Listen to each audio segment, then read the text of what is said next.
para terapia endovascular para manejo de aneurismas, malformaciones en el Hospital Juárez de México.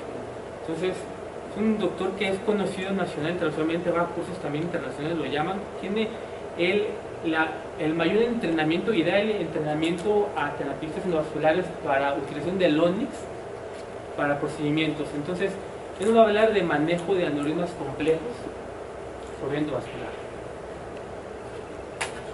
Sí, claro.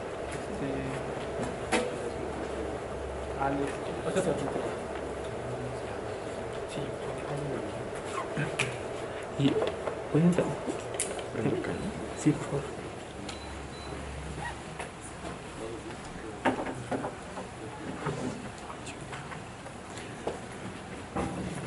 Tiene adaptador para... ¿Puedes bajar la pantalla blanca, por favor?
Días, creo que no hay audio aquí. Estabas hablando sin micrófono, Alex. Sí, estaba hablando sin micrófono. Sin micrófono, ok, no hay problema. Solo para mí realmente un gusto regresar aquí a la escuela, Instituto Nacional de Neurocirugía, y qué mejor invitado por el doctor Alex Monroy, a quien tengo un gran aprecio y estoy orgulloso verdaderamente porque está haciendo cosas muy interesantes de talla mundial en cuanto a los estudios, a la valoración de la anatomía de la vasculatura cerebral. Bien, vamos a hablar un poquito de cosas complejas que se han visto, hemos estado comprometidos, discutiendo, que cada día más se siguen discutiendo a nivel mundial sobre qué hacer en circunstancias diferentes y en patologías diferentes de la enfermedad neurismática. Antes que nada quiero comentar, veo mucho médico joven y es muy importante considerar hoy en día y evaluar en dónde estamos y quiénes somos. En diferentes foros mundiales siempre escuchamos patología neurismática de otras condiciones a las que nosotros tenemos. ¿Por qué? El 70% de los aneurismas que se tratan en el primer mundo son aneurismas incidentales. Y desde ahí nos enfrentamos a un panorama totalmente diferente a nuestro medio. Desafortunadamente nosotros tenemos patología diferente y es todo lo contrario. El 70% de nuestros aneurismas en México no son incidentales, son cortos. Y desde ahí entonces, por lo tanto, tenemos condiciones diferentes de nuestros pacientes. ¿Dónde podemos ubicar? Todos los aneurismas son complejos, por supuesto, alguien diría eso. Pero bueno, entre ellos hay algunos un poco más complejos. Y lo que le decía, la enfermedad, la hemorragia subaracnoidea es nuestro escenario complicado que debemos trabajar en el 70% de nuestros pacientes, a diferencia de otros, de toda la gente del primer mundo. Pacientes que ya sabemos que tienen vulnerabilidad a otro tipo de problemas, no solo al resangrado que tanto nos preocupa del aneurisma, sino a todo lo que conlleva esa enfermedad como tal, que es la hemorragia subaracnoidea. Y bueno, hemos hecho un estudio, hemos hecho evaluaciones de pacientes minuciosamente en los estudios, en el estándar de oro, que es la geografía por sustracción digital, para evaluar y buscar intencionadamente dónde está un aneurisma o no lo encontramos. Este es un aneurisma complejo, sigue siendo un aneurisma complejo en todos los foros internacionales en donde nos encontramos. Hay quien dice que los aneurismas incidentales tipo blister, este es un aneurisma tipo blister, ahí lo ven en el fondo, es un pequeñito, eso ocasionó en ese paciente esa hemorragia, no hay otro incidente, no hay otra causa que haya ocasionado eso, es un blister. Hay quien dice que cuando es incidental no se le debe hacer algo a este tipo de pacientes, pero cuando está roto, como es nuestro medio, por supuesto que tenemos que hacer algo, porque el sangrado sería fatal en el paciente. Una de las alternativas desde el punto de vista endovascular, sabemos que desde el punto de vista quirúrgico es complejo, sobre todo porque aún en las mejores manos, el fenómeno de decapitar el cuello al colocar el stent siempre ha sido una situación que compromete, que dificulta. En el medio endovascular, una de las alternativas para este tipo de lesiones, como son los aneurismas tipo blister, nos ofrece con toda la vanguardia y todo el armamento que tenemos de terapia endovascular. El catéter balón ha venido a abrir una gran puerta porque a través de este podemos asegurar la luz del vaso paterno. Vean ustedes, aquí estamos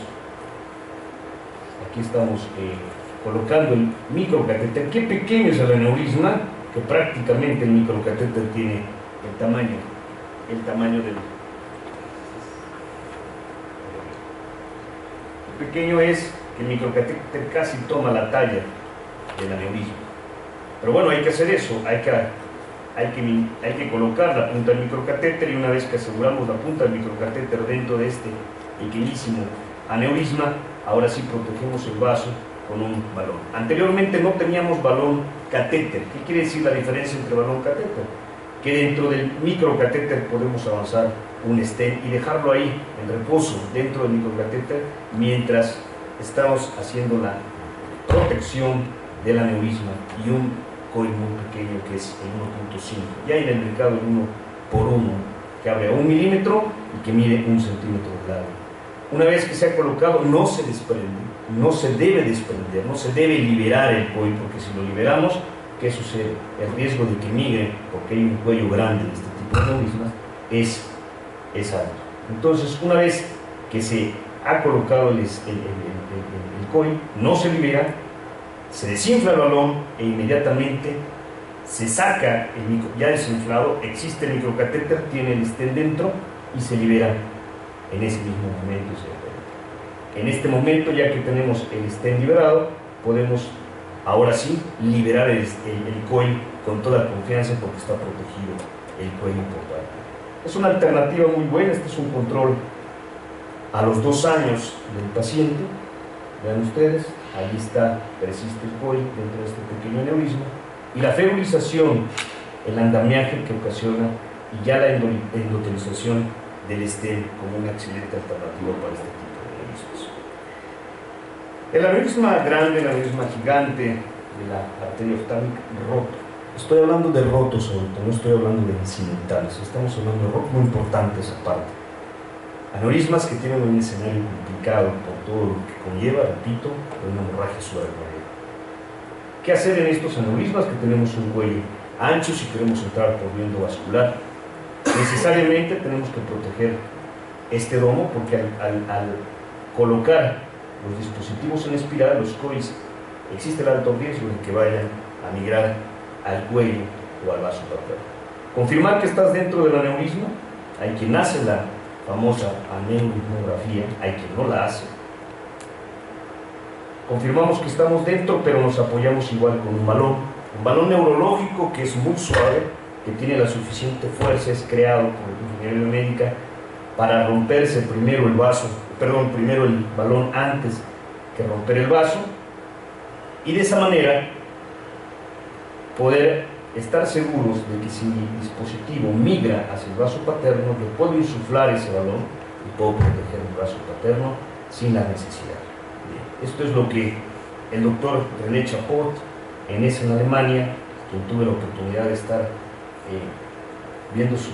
evaluando este tipo de lesiones, ha propuesto y ha difundido en todo el mundo como el remodeling más importante, que también Moret lo hace, por supuesto. Muchas gentes en el mundo hoy en día lo están haciendo. Vean ustedes cómo el balón se insufla, y una vez que se insufla podemos hacer una compactación ideal para que esto, válgase la redundancia, no se recompacte por el tiempo y se forme nuevamente ese aneurisma que es tan vulnerable por el sangre.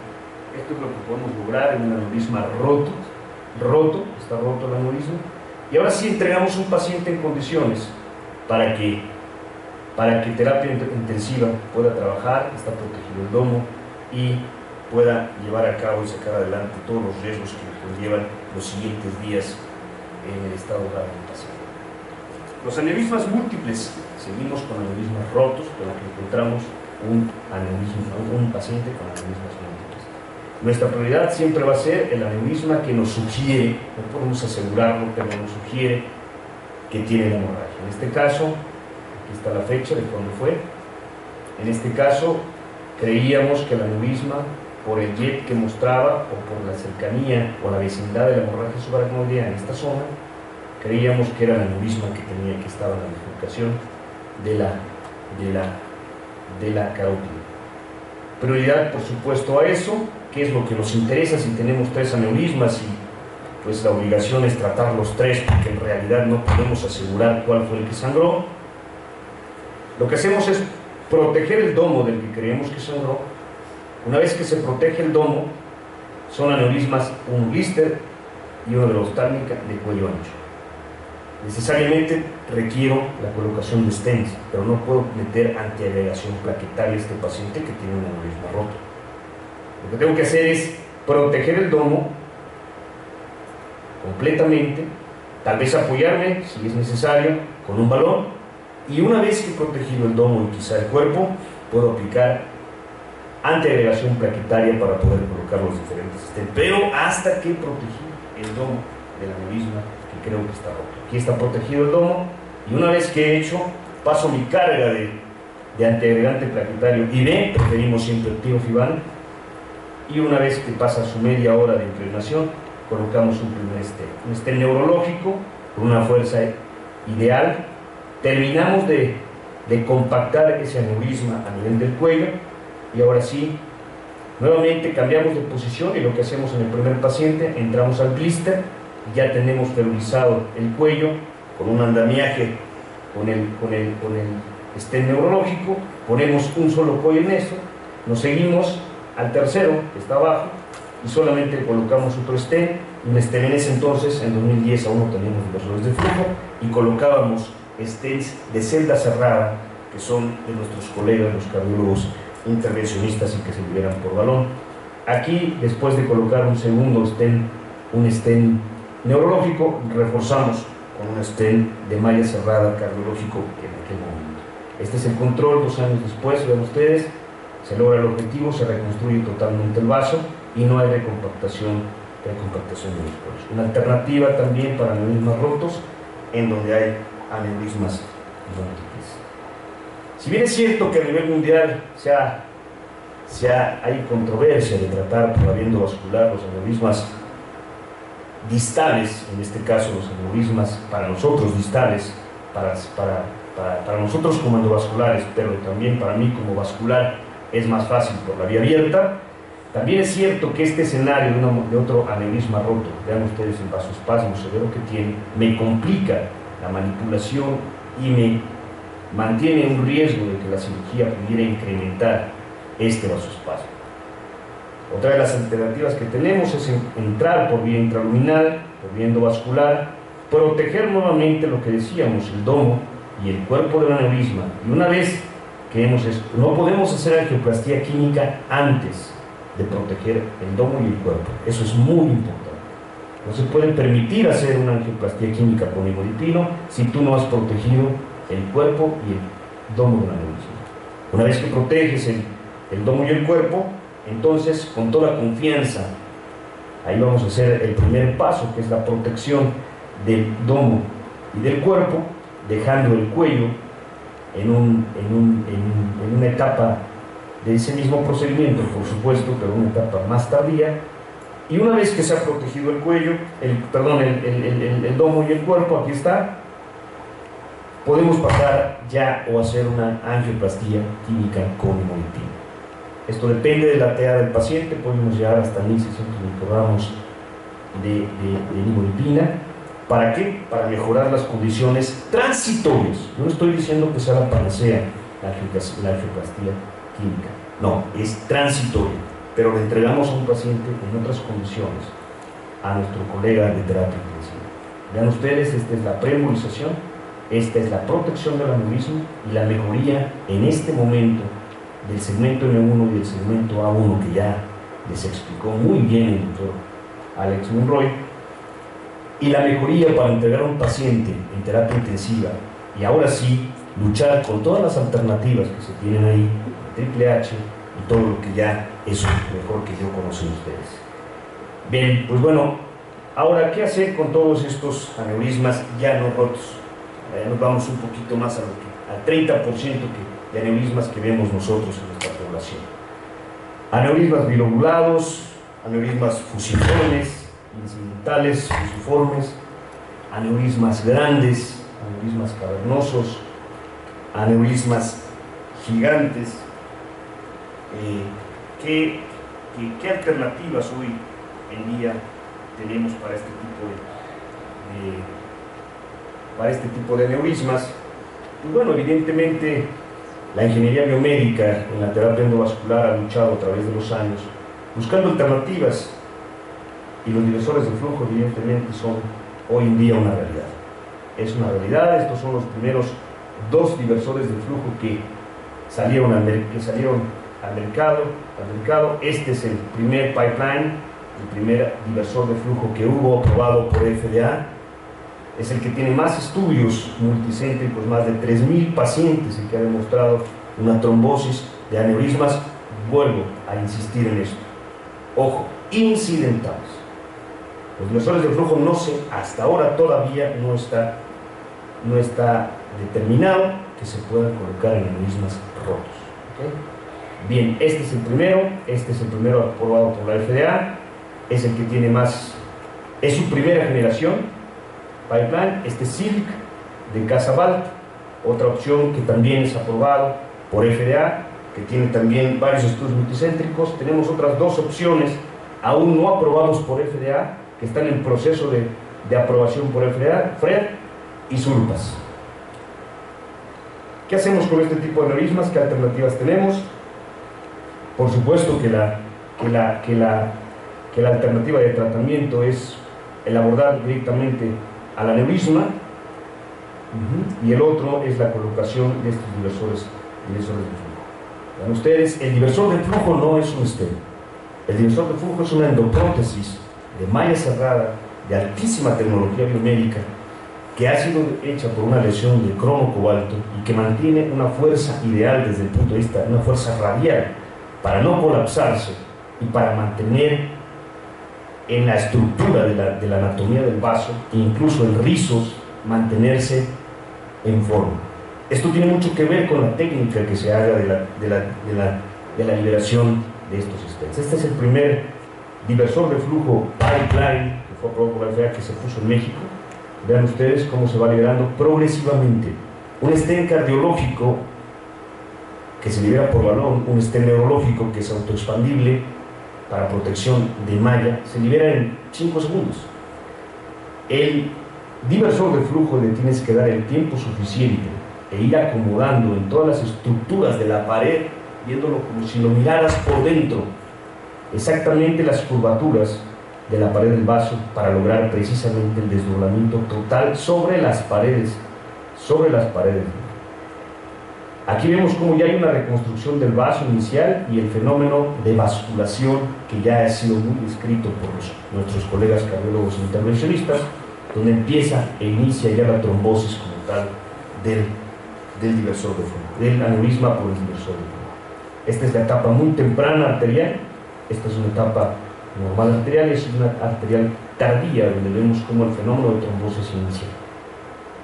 No debe haber una trombosis, no debería, no es lo ideal que haya una trombosis rápida. Debe ser una trombosis progresiva, porque hay riesgo de que si hay una trombosis inmediata y rápida de todo el aneurisma, esto genere factores de inflamación y por la noche se dilate la pared y se rompa el aneurisma. Entonces, cuando eso sucede, cuando vemos una rápida trombosis del aneurisma, debemos actuar, y bueno, está bien descrito que se deben usar dosis altas de esteroide para evitar un sangrado del aneurisma en las siguientes 24 horas. Este es el control a 2 meses, prácticamente ya la trombosis casi del 80%, y este es el control a 4 meses, ven ustedes ya una interfase prácticamente ya desarticulado el aneurisma. ¿Y qué otra ventaja? Esta zona se ha endotelizado tan fuerte, se ha hecho tan robusta, que difícilmente va a volver a formar otro aneurisma en un futuro en ese territorio donde se colocó ese andamiaje del diversor de flujo. Este es otro que colocamos rápidamente hace un par de días. La paciente hoy se egresa de nuestro hospital, es también muy parecido al otro. Siempre hacemos, como decía el doctor Alex Monroy, también para los inversores es la misma conducta que para los bypass, una prueba de oclusión, confirmamos que es evidente, sobre todo en este tipo de aneurisma. Vean ustedes cómo tiene la trayectoria. Si lo desdoblamos en la tercera dimensión con sustracción digital, tenemos una S prácticamente en el cuello del aneurisma, y esto me da vulnerabilidad y riesgo a que el diversor de flujo pueda luxarse. No sé si lo explico, eso de luxarse es acodarse e irse o caerse dentro del propio aneurisma. ¿Qué me pide este tipo de aneurismas para un diversor de flujo? Tener que, válgase la expresión, agarrarme, fijarme desde la parte muy distal, quizá desde M1 hasta la parte más próxima. Debe de ser un diversor largo para que no vaya a sufrir un accidente, vaya a caer dentro del aneurisma, se vaya a luxar y vaya a ocasionar un resultado catastrófico. Evidentemente se va a llevar, los diversores de flujo se llevan vasos, ya lo vemos en otro caso, se llevan vasos fuertes cercanos que están, como el que sería A1, ya lo contemplamos, hicimos prueba de exclusión, no se lleva perforantes, su malla es tan cerrada para desviar el flujo, pero tan abierta para mantener perforantes. Vean ustedes, este es el resultado inicial, inicia la trombosis. Aquí está la trombosis, tenemos una trombosis rápidamente, estuvimos pendientes del paciente, porque esto es inmediato, pasamos esteroides en dosis altas y vigilamos al paciente. Pudo haber sido egresado ayer, por ejemplo, se trató el jueves, pero decidimos ingresarlo hasta hoy precisamente por eso, por la trombosis rápida que tuvo y el riesgo de sangrado de la pared por presión y por factores de inflamación que se dieron en ese momento. ¿Qué hacemos con este tipo de aneurismas? Y ya no hablo de la parte quirúrgica, sino hablo de una decisión endovascular. Históricamente este tipo de aneurismas es un aneurisma gigante, pero desde el punto de vista angiográfico solo vemos una porción del aneurisma, porque el resto del aneurisma está trombosado. Y si la decisión es abordarlo, porque se ha comentado por comentario, no por criterio, por comentario a nivel mundial de que debe ser por vía endovascular, ¿qué hacemos? Pues alguien diría, yo entro y voy a coilear ese aneurisma. El paciente llega con nosotros, está paraparético, con un deterioro neurológico progresivo, abandonado por los pacientes familiares, y debuta, porque el mismo aneurisma, acuérdense que es gigante, debuta con hidrocefalia, llega a un hospital general de zona, diagnostican la hidrocefalia y en la misma tomografía se ve la lesión que está ocupando. Entonces, el coilear, el llenar esto de coils, no me resuelve el problema. El problema del paciente, el problema del encefalograma está resuelto por mi colega del Hospital General de Soto. Pero yo tengo que resolverle el problema de la cuadriparesia, porque el paciente no va a morir por el aneurisma. Esos aneurismas no sangran. Los aneurismas gigantes forman las famosas capas de cebolla, y lo que sangran son los vasos de neoformación sobre las capas de cebolla. El problema aquí del paciente es realmente el fenómeno de compresión que está sufriendo el tallo y que lo está manteniendo postrado con su cuadriparesia, y que el paciente no va a morir por esto, va a morir por una neumonía en un servicio de medicina interna.